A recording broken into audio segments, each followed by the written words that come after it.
À l'origine, les chambres à gaz ont été inventées pour les chiens.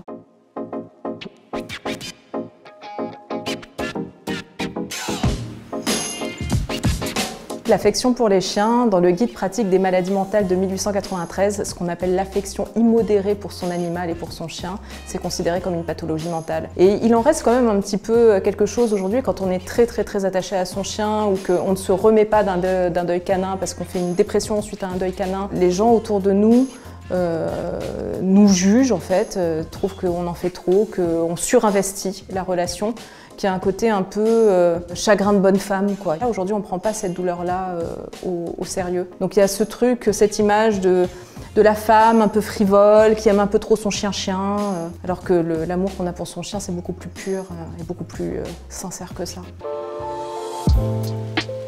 Les femmes et les chiens, c'est vraiment les deux seules créatures à subir des diktats de beauté. Les chiens, on leur coupe les oreilles en pointe, on leur coupe la queue quand ils sont chiots.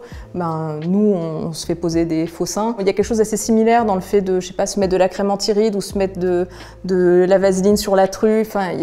Puis on habille aussi les chiens, il y a des lignes de vêtements pour chiens. Il y a quelque chose de l'ordre du chemin commun entre les femmes et les chiens qui sont des objets, en fin de compte. Au moment du confinement, il y a eu une explosion des violences intrafamiliales et on s'est rendu compte que les victimes collatérales de cette affaire, en fait, c'était les chiens. Parce qu'une femme qui subit des mauvais traitements de la part de son compagnon a 5 fois plus de risques qu'une autre femme de voir son chien battu par ce même compagnon. Donc on a vu qu'il y avait une corrélation entre les violences intrafamiliales, les violences faites aux femmes, les violences faites aux enfants et les violences faites aux chiens. C'est une histoire qu'on ne connaît pas très bien, mais à l'origine, les chambres à gaz ont été inventées pour les chiens, pour éradiquer les chiens errants. En particulier à Paris, à la fin du 19e siècle, il y a eu ce qu'on appelle un canicide. Il y a eu à peu près 17 000 chiens qui ont été massacrés. Alors à l'époque, les chiens, on les ramassait au lasso, on les tuait à la hache, on les tuait dans des bassins, on les noyait. Et la SPA, à l'époque, son but, c'était pas de favoriser les adoptions, c'était faire en sorte que les chiens souffrent le moins possible quand ils sont mis à mort. Et donc en 1878, la SPA propose son nouveau modèle de chambre à gaz pour essayer d'éradiquer les chiens errants en essayant de les tuer de façon moins violente qu'à la hache ou noyés dans un bassin. En fait, L'île aux chiens, donc le film de Wes Anderson, on ne sait pas, mais c'est inspiré d'une histoire vraie qui s'est passée en 1910 au large d'Istanbul.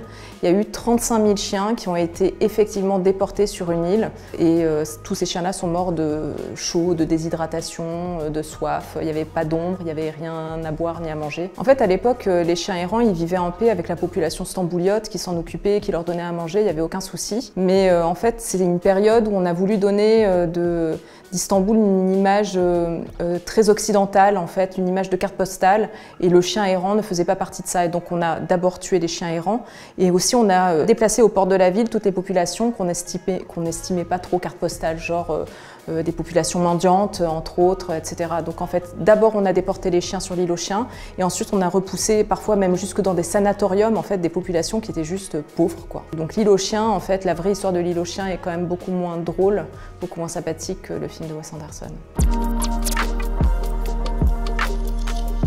En France et puis dans le reste de l'Europe, on se rend compte que la majorité des militants pour la cause animale, en fait, c'est des militantes, quoi. C'est des femmes. On estime que c'est entre 68 et 80%, ça dépend des pays.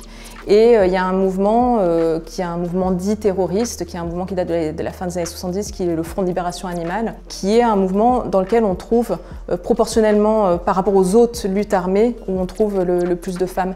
Le Front de Libération Animale, c'est né en Grande-Bretagne, à la fin des années 70. Et c'est un mouvement, curieusement, qu'on ne connaît pas très bien, alors que pendant des années, ils ont libéré des dizaines de milliers d'animaux, essentiellement de laboratoire. Mais en fait, la cause animale, d'une façon plus large, c'est le mouvement qui est le plus investi par les femmes, après le féminisme, bien entendu.